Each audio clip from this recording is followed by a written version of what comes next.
दोस्तों आज की कहानी का शीर्षक है बड़ों का आदर करना। तो चलिए कहानी शुरू करते हैं। प्यारे बच्चों, एक गांव में रामदयाल नाम का एक बूढ़ा आदमी रहता था जो बहुत ज्यादा कमजोर था। उसकी नजर कमजोर हो गई थी और वह चल फिर भी नहीं सकता था। अपनी बची कुची जिंदगी अपने बेटे रवि के साथ बिताने की चाहत में वह शहर में रवि के घर चला जाता है। रवि शहर में एक छोटे से मकान में रहता था जिसमें उसकी पत्नी सीमा और उनका 5 साल का बेटा आयुष भी था। रामदयाल के आने के बाद उनके परिवार में एक सदस्य और बढ़ गया था। यह परिवार रोज सुबह और शाम डाइनिंग टेबल पर साथ में खाना खाया करते थे, लेकिन रामदयाल की कमजोरी के चलते वह अक्सर खाने पीने की चीजों को नीचे गिरा देता था और कभी कभी कांच के बर्तन भी टूट जाते थे। कुछ दिनों तक रवि और सीमा ने यह सब सहन किया, लेकिन फिर वो चिढ़ने लगे। एक दिन रवि ने सीमा से कहा कि ऐसा कब तक चलेगा, हमें कुछ तो करना पड़ेगा। सीमा भी इस बात से सहमत हो गई। अगले दिन रवि कहीं से एक पुरानी मेज लेकर आया और घर के एक कोने में रख दिया। उसने अपने पिता रामदयाल से कहा कि पिताजी, आप यहीं बैठकर खाना खाया करो। उन्होंने रामदयाल के लिए एक लकड़ी का बर्तन भी बनवा दिया ताकि उनके कांच के बर्तन सुरक्षित रहें। अब रामदयाल कोने में बैठकर अकेले खाना खाते थे, जबकि बाकी परिवार डाइनिंग टेबल पर ही खाना खाता था।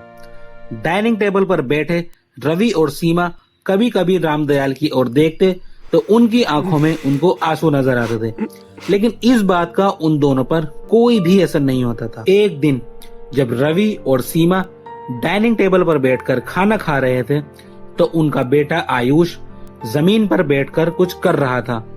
उन्होंने देखा कि आयुष के हाथ में एक लकड़ी का टुकड़ा है, लेकिन वो इसे समझ नहीं पाए कि वो क्या कर रहा है। रवि ने पूछा, बेटा आओ खाना खा लो, तुम नीचे बैठकर क्या कर रहे हो?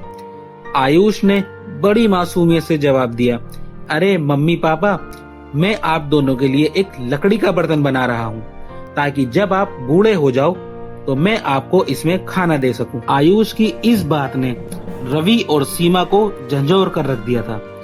दोनों की आंखों में आंसू आ गए और उन्हें अपने भविष्य की एक झलक मिल गई। उन्होंने अगले ही दिन कोने से वे पुरानी मेज हटा दी और अब रामदयाल फिर से परिवार के साथ मिलकर खाना खाने लगे।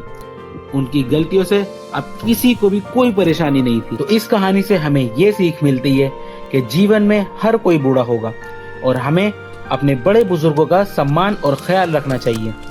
जैसा हम अपने लिए चाहते हैं वैसा ही हमें दूसरों के साथ भी व्यवहार करना चाहिए। प्यारे बच्चों, अब समय है आपके जवाब देने का। तो आप हमें बताइए, रवि और सीमा के बेटे का क्या नाम था? Option A Vishal, option B Priyanshu, option C Ayush. अगर आपको जवाब पता है तो हमें नीचे कमेंट करके बताएं।